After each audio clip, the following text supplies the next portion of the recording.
বলি কি, দুঃখ কষ্ট সবার জীবনেই থাকে। সবাই কিন্তু সহ্য করে জীবন যাপন করে। আপনি যদি কষ্ট সহ্যই না করতে পারলেন, তাহলে আপনি একজন পারফেক্ট মানুষ হতে পারেন নাই।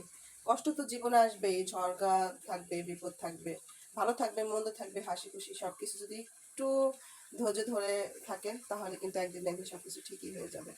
আর হচ্ছে, মা বাবা চিরদিন বেঁচে থাকে না, কারো না। তো সন্তানের চায় মা বাবাকে একটু ভালো রাখার জন্য। তো সেদিক থেকে আমি একজনের বাড়ির বউ হয়ে গেলে কি হবে, আমাকে তো বুঝতে হবে যে আমারও মা বাবা আছে। তো আমার বিয়ে হওয়ার পরে আমি যথেষ্ট করেছি, আমার শ্বশুরকে আমি 12 বছর পর্যন্ত পালছি। যতটা চেষ্টা আমি করছি। তুমি, আত্মহত্যা কোনো সমাধান হতে পারে না।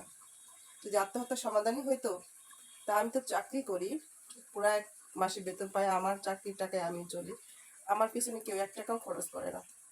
তো আর তারপরও যে বুলিংয়ের শিকার হই আমি, যে নির্যাতিত আমি, তাহলে তো আমি তো প্রতিদিনই আত্মহত্যা করার দরকার।